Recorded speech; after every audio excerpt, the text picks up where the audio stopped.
most of the companies to get this data. So we know what the chemicals are. What we don't know much about is how those chemicals might affect people, land, or food. And one of the reasons we don't know is because of these exemptions. The industry is exempt, unlike any other industry, when it injects fluids from what's called the Halliburton loophole. I mean, it's good reason it's called the Halliburton loophole. It was Dick Cheney who brought that into the U.S. Congress, and it was passed in 2005.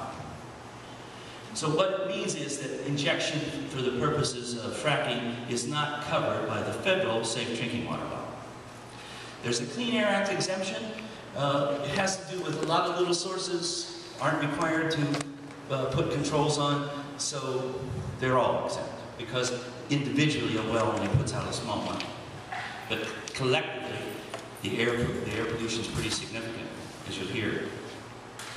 And here's one that really bothers me as a populist. This industry is exempt from liability. Now, if you were the owner of this church and you had oil underneath it, you could be held liable for having contaminated ground, whether you did it or not. It goes to your ownership.